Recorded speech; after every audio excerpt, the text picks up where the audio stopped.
As one looks over the oldest civilization in India, it is being said that this country has been the part of one of those oldest civilizations, and that is which started from the late 6500 BC. From part of those 500,000 years ago, there had been many of those attackers who actually visited to make their own ruling place, but India and its religions always managed to get through such problems, thus making India an independent country now. So basically, this can be said that India has always been in that category of too much powerful and complicated to get ruled by any other ruler for so much long.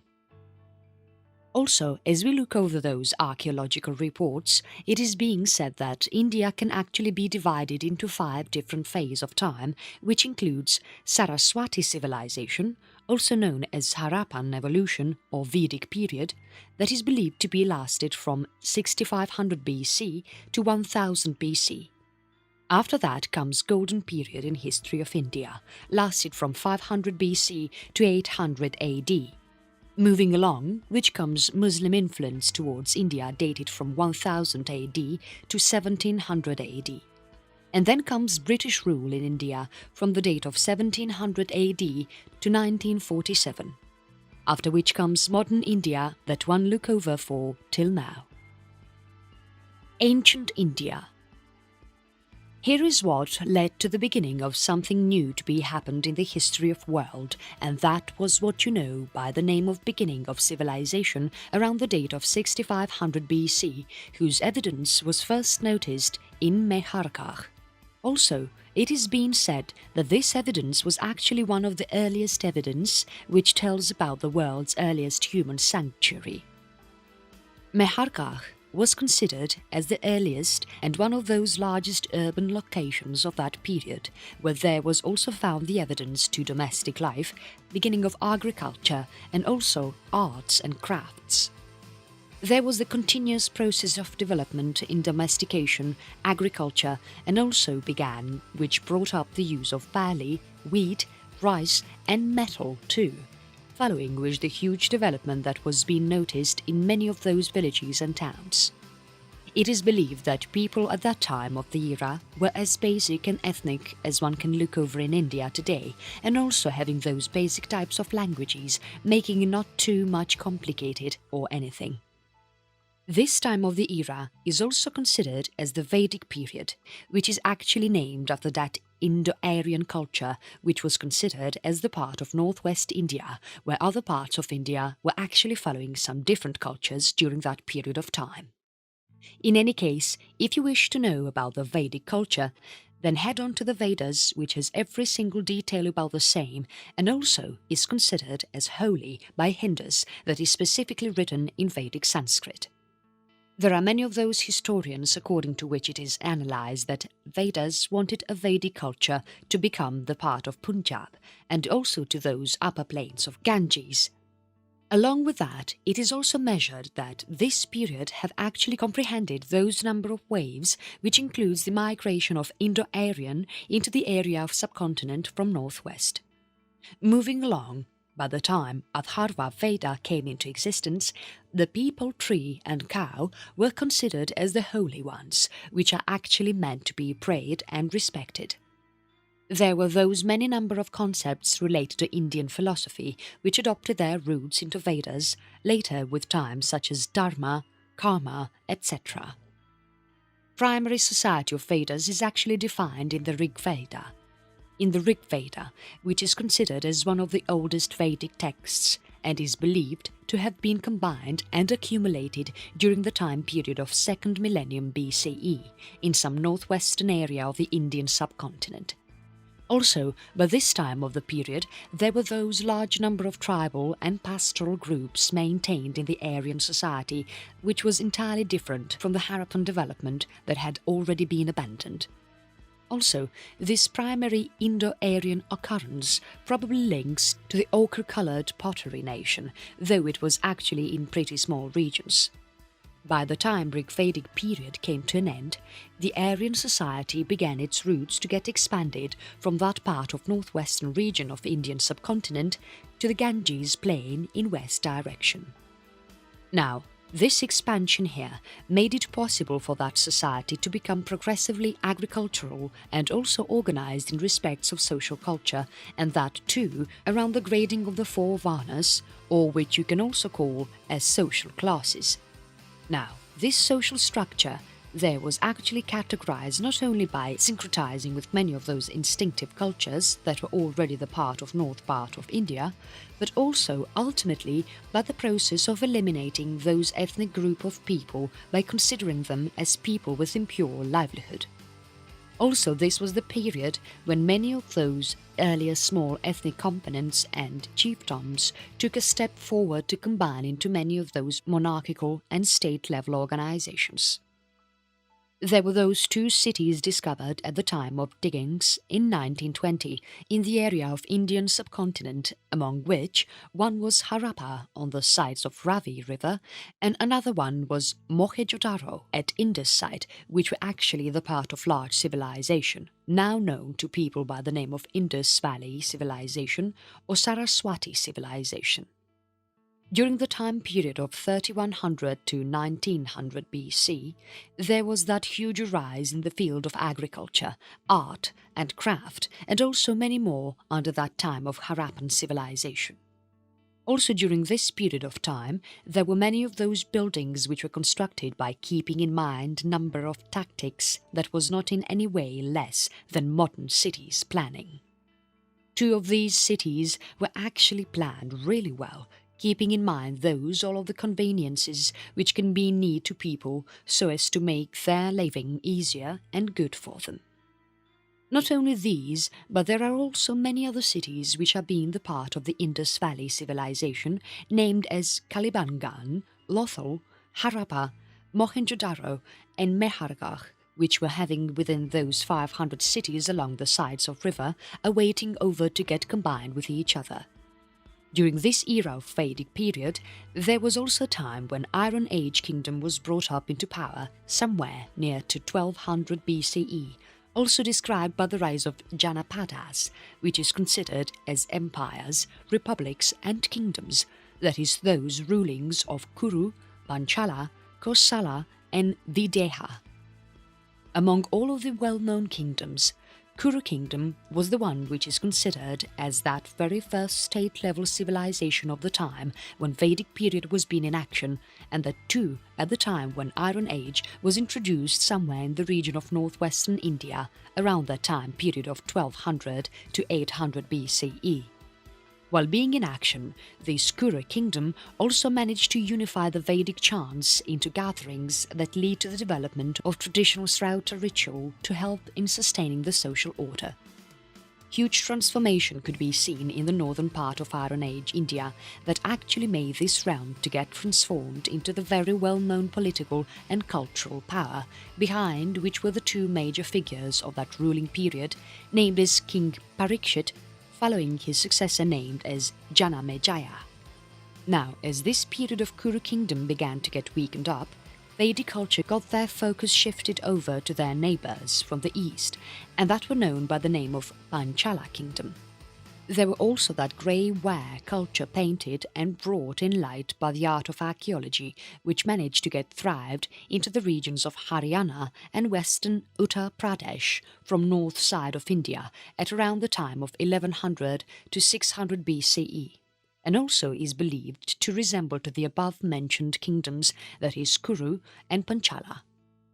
After this, during the period of Vedas, the new and next focus of Vedic culture was Videha kingdom, which nowadays is known by the name of Nepal and Bihar, the two well-known states of India where King Janaka was being the major source of importance, as it was his court that provided that huge support to the Brahmin advisors and also the logicians such as Yajnavalkya and Aruni.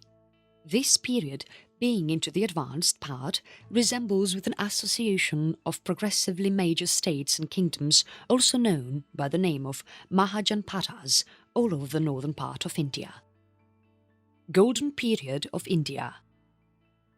With the time passing by, there was those large number of changes taking place in the history of India, and which also included the introduction of Buddhism and Jainism, the major reason behind which was the Shramana movement, when Upanishads were written for the very first time. After the time of 500 BCE, there was that new second urbanization which made a quick start, with many of those expenditures taking a rise at Ganges plain. Also, during the time of late Vedic period, there were many of those other kingdoms and empires which had their control maintained on the subcontinent, as mentioned in many of the Vedic, Jaina and Buddhist cultures, among which were Kashi, Anga, Kosala, Magadha, Vaji, or which is also known as Vriji, Chedi, Mala, Vatsa, also known as Vamsa, Panchala, Kuru, Matsya or Matcha, Asaka, Shurasena, Avanti, Gandhara and Cambodia were the part of whole of the ruling system. This rise was also being considered as that second major ruling experienced by the same period after Indus Valley civilization. There are many of those minor tribes which are stated in the reports of initial literature that are believed to be there through whole of the rest part of the subcontinent. Among these many of the empires, there were some of the kings which were inherited, and while many of those chose to nominate their rulers. Many of those initial republics, such as the one named as Vaiti, also known as Vriji, association was fixed to the city of Vaishali that developed at the time of early 6th century BCE and continued to be ruling in many of those areas until the time of 4th century CE. Most of the educated and cultured speech at that period of time was considered as Sanskrit, and while, on the other hand, languages in northern part of India was Prakrits, that was used by most of the general population in there. Now, as the time approached by, most of these 16 empires got merged to become the 4 major parts by the time of 500 or 400 BCE, and that too during the period of Gautama Buddha, named as Vatsa, Avanti, Kosala and Magadha. Also, it is believed that major part of life of Gautama Buddha was at most related with these 4 kingdoms only, making it being counted as the most important part of their life. After this, there was that huge configuration of Upanishads witnessed around the time period of 800 to 400 BCE, which are considered as the abstract base for the development and main tenets of traditional Hinduism and are known by the name of Vedanta, which is said to be the assumption of the Vedas.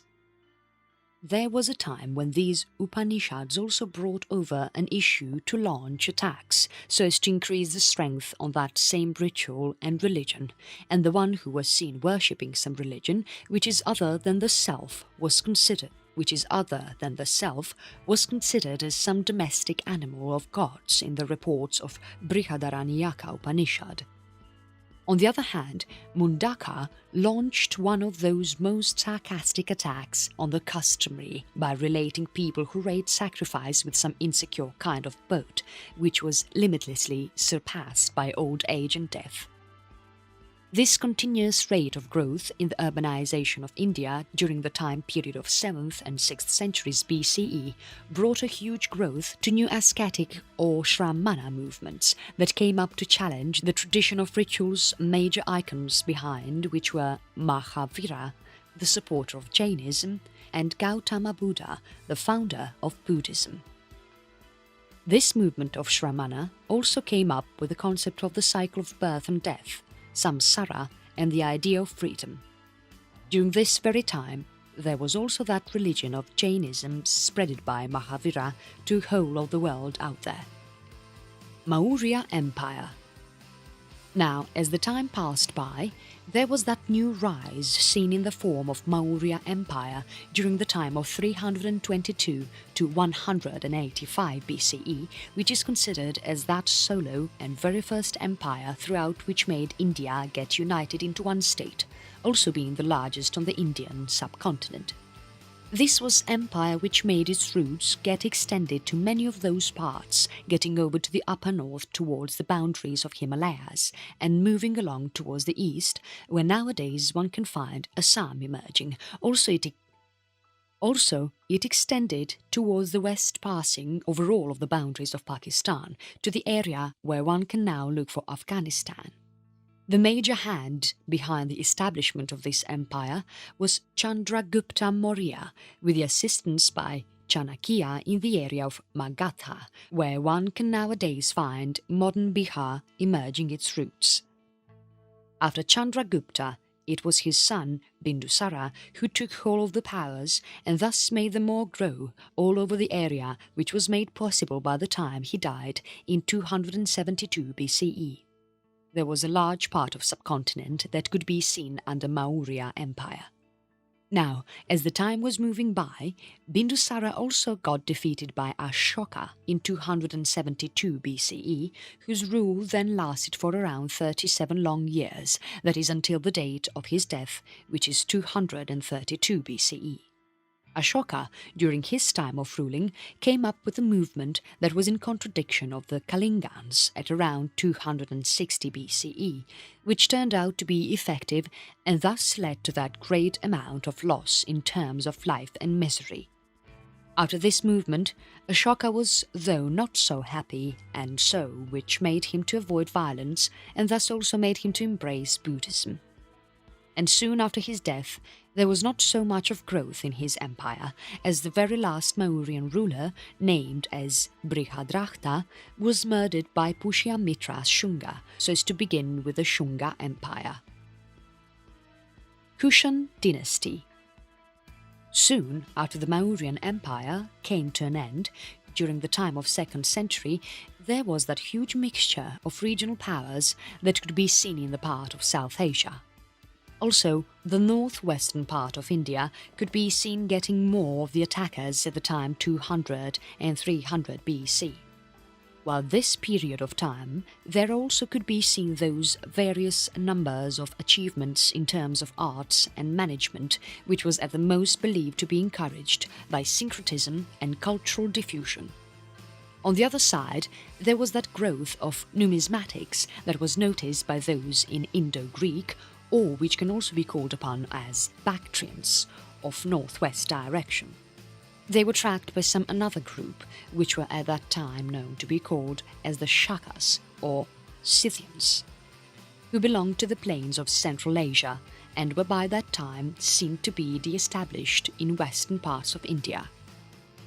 Though this rule didn't last for so much long, as these Shakas were driven out of that part of India by other nomadic people who were known as Yuezhi, basically who were believed to be forced out of some inner Asian plains of Mongolia, and thus it led to the establishment of the Kushana kingdom that lasted since 1st century BC to the 3rd century AD. This empire, settled up by Kushana, used to control various parts of Afghanistan and Iran, and whereas in India this empire of Kushana got expanded from the various other parts of different countries, such as Purushapura, now known as modern Peshawar in Pakistan, from the direction of northwest towards Varanasi in the east, and also following Sanchi, Madhya Pradesh, towards the south direction. One of the well-known Kushana ruler at that time was considered as Kanishka, who was believed to be ruling this country for 2 long decades, starting around AD 78. He was also the one who got transformed to Buddhism, and it made him organize the excessive Buddhist council in many of the parts of Kashmir. It is believed that the age of Guptas was actually introduced by this Kushan period only. Classical period of India. Now is the part where most of the Indian subcontinent got reunified under the Gupta Empire, and that is why it is known as Classical period. Also, this is the reason that this period of time is considered as the golden period for India. There were many of those scholars produced during this period of time, such as Kalidasa, Aryabhata, Vishnu, Sharma, and many more who managed to achieve great achievements in different fields. This period of Guptas actually brought out to be the turning point for Indian culture, as there were many of those sacrifices that were noticed to be made by them.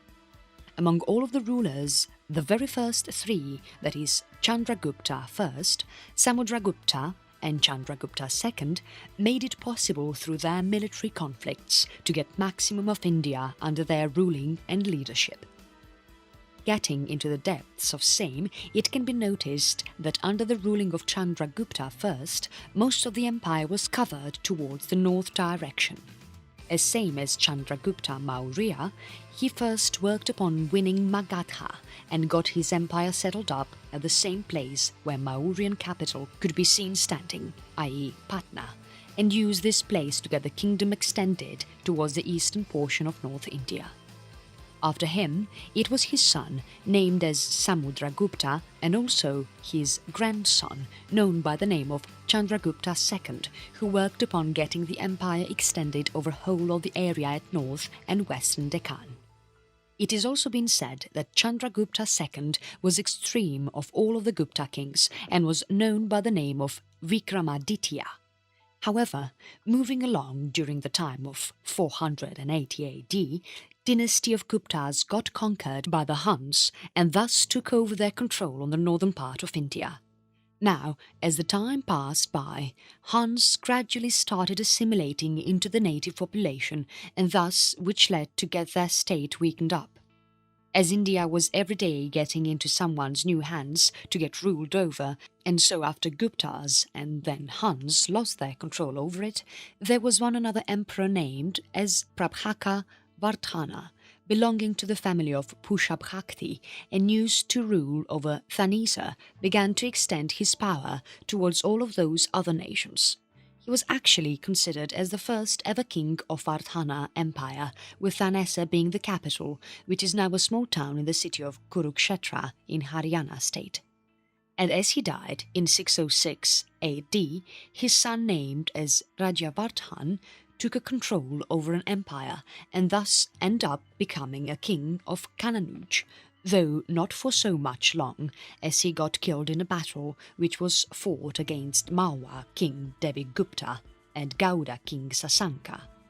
Soon after this, Harsha, at the age of 16, took hold of the control over an empire and made it get established during the time period of 606 to 647 AD. This person ruled over northern India and thus made it get well established.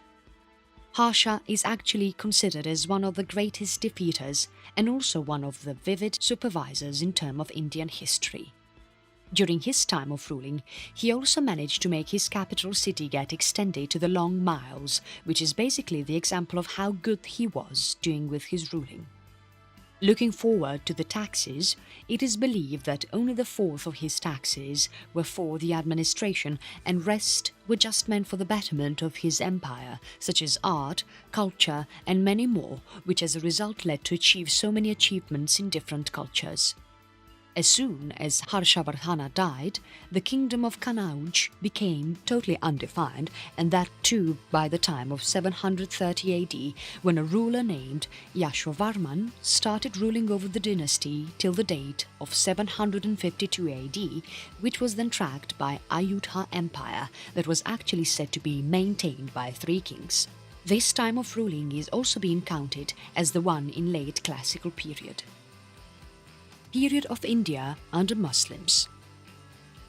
Now, this period in here is also been counted as the one which people can call as the medieval period or early modern period, as was majorly known due to the Muslim existence in India, where many of the Muslim nomadic bands entered into natural Indian elites which made Rajput to resist Muslim conquests and thus brought up with 3 different cultures and dynasties of Hindu, Muslim and Sikh, bringing over those many of the new military knowledge and techniques. Among many of those reasons of Muslim overthrow, the very major reason was spreading up of Islam. It is also been said that before approaching towards India, Muslim community already started ruling Kabul, the Punjab and Sindh. It is assumed that the biggest reason behind this attraction of Muslim towards India is wealth, and thus they got their way when some inter-rivalry was being noticed between those different territories in India. Looking over the history, it is been said that the very first attack by Muslim community on India took place in Sindh during the year of 715 AD, and that too by Arabs, which were led by Muhammad bin Qasim, and thus which led to the result of getting Raja Daher, ruler of Sindh that time, to get displaced from his very own capital, Defo, which is now modern Karachi. They also tried once to attack Malwa, which resulted out to be unsuccessful at the end. After this attack, which was only restricted to the region of Sindh for a time period of approximately 300 years, Muslims still tried for many of the attacks to make their ruling get spreaded, but it was a complete failure due to the defeat from kings like Rajab Khoja and also other Gurjara kings. And following this, the next attack was brought in action by Turk Sabuktagin, who resulted into getting himself established in Khorasan and get his empire stretched out to the area of Kabul and Ghazni. Moving along, during the time of 986 AD, he came up with a battle to Raja Jaipal of Bathinda, soon after which during the year of 999 AD.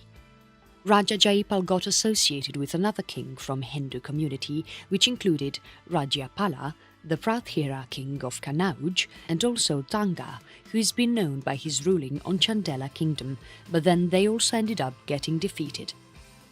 Now the oldest son of Sabuktagin, named as Mahmud of Ghazni, expected to get into the power in 997 AD. He was believed to be very much aware of whole of the wealth that he could attain by making many of the attacks happen in India, along with which he was the religious fanatic who always looked forward to find a way which can get Islam spreaded all over the India. Mahmud, while being in power, is said to have attacked India for at least 17 times between the period of 1001 and 1027 AD. Though there were many of those kings from different empires who tried hard to resist Mahmud, but no one really ended up getting succeeded, such as King Jaipal and also his son Anandpal. There are many of those empires whom he managed to defeat, such as between the time period of 1009 AD and 1026 AD. He is believed to attack and defeat Kangra, Khanshwa, Mathura, Kanauj, Kashmir, Gwalior and Punjab. And then moving along to the year of 1025 AD, Mahmud attacked Somnath and thus robbed its temple, which was situated on the coast of Saurashtra or Kathiawar. Huge amount of treasure from that temple was burglared. The attack in 1027 AD is believed to be his last attack, soon after which he expired at the time of 1030 AD. The very next name in the list of important Muslim rulers, that is the one who made their effect in reports of Indian history, is known by the name of Muhammad Ghori. He is said to attack India 7 times. In 1175 to 76 AD, he attacked Multan, and then following to that, in 1178 AD, he also endeavoured the defeat of Gujarat. Himdev II managed to resist him by causing a severe downfall on him. He got to meet Prithviraj Chauhan during the first battle of Tarain in the time of 1191 AD, which left him in very bad condition with really severe wounds, which made him to end up getting defeated and thus leave the battlefield. Moving along, in the year of 1192 AD, both of the armies again get to meet each other at Tarain, and thus Muhammad this time finally managed to defeat Prithviraj Chauhan. After which, in 1194 AD, he overpowered and killed the leader of Kanauj Jaichand, soon after which he also managed to occupy Gwalior, Gujarat and Ajmer by 1197 AD, and then expired in 1206 AD. Slave Empire. Qutb-ud-Din Aibak, the slave from Turkestan, was relieved by Muhammad Ghori, whose general and leader, named as Muhammad Khilji, successfully robbed and occupied the fort in Bihar at the time of 1193 AD, and then during the time period of 1199 to 1202 AD, Muhammad Khilji managed to bring Bengal under his authority. On the other side, Qutb-ud-Din managed to make a new foundation, a new dynasty, which was named as the Slave Dynasty in 1206 AD and then died in 1210 AD, after which his son-in-law Iltutmish took over whole the power in 1211 AD. Most of his days were spent on having all of those lost regions which were somehow lost by Qutb-ud-Din, and along with that also added up Malwa and Sindh to the list. He also managed to get Rajput leaders of Ranthambore, Ajmer, Nagaur, Jalore, Gwalior get defeated and thus lose their powers. Similar to that, there were many of those rulers like Raiza Begum, Nasiruddin Mahmud and Balban who took over the power and ruled over the country. Khilji Empire. Now, as Balban rested on the bed of death, it led the Sultanate to get weak, and which also brought in action many of the revolts, so this was actually the period which brought Jalaluddin Khilji to get into the ruling, which marked the establishment of Khilji Empire during the time of 1290 AD. It was his nephew Alauddin Khilji who made up a conspiracy to kill Jalaluddin Khilji, and thus, after getting his plan into action, he finally declared himself as an emperor in 1296. After coming into action, there are many of the attacks that he performed to conquer various nations of India, and thus by the time of 1311 AD, he got whole of the North India captured within its power. And on the other side, his general Malik Kafur managed to capture that large area of southern India. Also, as Alauddin Khilji was in rule, India got to suffer many of the attacks from the Empire of Mongols, but which totally turned out to be unsuccessful, to make him learn a lesson to be prepared for any future occurrence and thus get his armed forces organized. As Alauddin Khilji expired in 1316 AD, his third son was given a power to rule and manage the country, who was murdered by Khursu Khan, and which brought an end to Khilji dynasty. Shah and Sur dynasty. Along with this, there were many of the dynasties which came into power and left, such as Tughlaq dynasty, Lodhi dynasty, Mughal dynasty, and also the Shah and Sur dynasty, which is believed to last only for 5 years but has that unique landmark in the history of subcontinent of India. Shah was considered as one of the most capable armies and also the civilian managers. There were many of those improvements noticed in the time of his ruling, especially in terms of army and revenue management. Also, there were many of those civil works that were brought in action during his short period of ruling. Then, as soon as he died in 1545, his son, named as Islam Shah, came into action and ruled since 1553 AD, after which Muhammad Adil Shah came to rule. However, Muhammad Adil was not that capable to take the responsibility of becoming a good leader, and so his minister Hemu became that important part of empire and thus controlled whole of the kingdom. Modern India and independence. Well, now after so much of struggle, India was still not done with this ruling system, and which brought Britishers to get into power and rule over the country. Though there were not really that big number of British people in India earlier, but still they made it possible to have control over 2/3 of subcontinent. But this time, India was not really ready for having this done all over again by another country, and so they decided to fight back, fight for their independence, and thus make their country get a freedom which they always longed for. And this is what is counted as one of those most important events known by the name of Rise of Indian Nationalism, where Indians decided to fight for their own rights and their own rulings. The very first step which was taken by them towards this fight of independence was to get appointment of councillors, so that which can make it easy to guide the British Viceroy in 1861, and after making many of the efforts, they finally got a chance in 1909, with first Indian being appointed there. Also, there were many of the regional meetings where Indian were being included time to time, and on the other side contribution of councillors was consequently getting broadened up towards the legislative councils.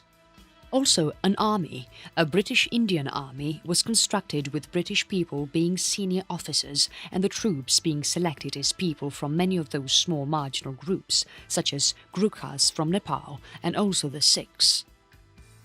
Along with that, there was an Indian nationalist leader named as Bal Gangadhar Tilak, who stated Swaraj, self-rule, as the purpose of any other country. There was this widespread sentence by him which said, "Swaraj is my birthright, and I shall have it," and thus this became that very important cause of motivation for every other Indian. Soon after some time, he got to find some new support to his work by making two other leaders rise up, which were named as Bipin Chandra Pal and Lala Lajpat Rai, with that same point of view as Tilak. On the other hand of project, many of those moderates, which were led by the leaders named as Dadabhai Nauroji and Gopal Krishna Gokhale, wanted to see the improvement done within the agenda of British rule. Also, the British people, on the other hand, decided to implement a technique of carrot and stick, and thus stood up to support India and also their nationalist demands during the time of First World War. From the time of 1920 onwards, there were many other leaders which came into light, such as Mahatma Gandhi, and became highly popular because of many of those mass movements that were brought into action against British Raj, while working with many of those peaceful approaches. Along with that, there were many of the approaches that were made by Gandhiji, such as beginning of independence movement, which was actually the opposing action for British rule, and that too using non-violent method, with movements like non-cooperation, civil disobedience and economic resistance. Revolutionary activities like these took place all through the British rule in the part of Indian subcontinent, and also, on the other side, there were some of the people making the aggressive attitude, like Indian National Army, that was actually being planned to get British rule overthrown by armed struggle itself. Now, moving over to the time of Second World War, which lasted from 1939 to 1945, India by this time was being organised by United Kingdom, where British people were the one holding regions in India, which also comprised of 500 independent princely states. There was a war declared in Germany by the British Army, for the preparation of which British Raj, being a part of the similar nations, forwarded around 2.5 million number of helper soldiers so as to help them fighting under British command in contradiction of Axis rules. On the other side, the movement called Indian National Congress, which was brought in action by Sardar Vallabhbhai Patel, Mohandas Karamchand Gandhi and Maulana Azad, criticised Nazi Germany but decided not to attack them or anyone other by the date India gets its independence. After some time in August 1942, another movement was launched by Congress named as Quit India Movement, according to which there would be not any kind of cooperation with the government by the date freedom was approved. Though the government was ready for this, and so as a result of which they decided to arrest around 60,000 nationals and also the local leaders of Congress, and then took a step forward to overpower the fierce response of supporters of Congress. There were many of the main leaders of this movement who were kept behind the bars by British community by the date of June 1945, though Gandhiji was released by the date of May 1944 because of the bad condition of his health. With this action being taken, most of the Muslim Union prohibited to go with Quit India movement and decided to work faithfully with Raj experts.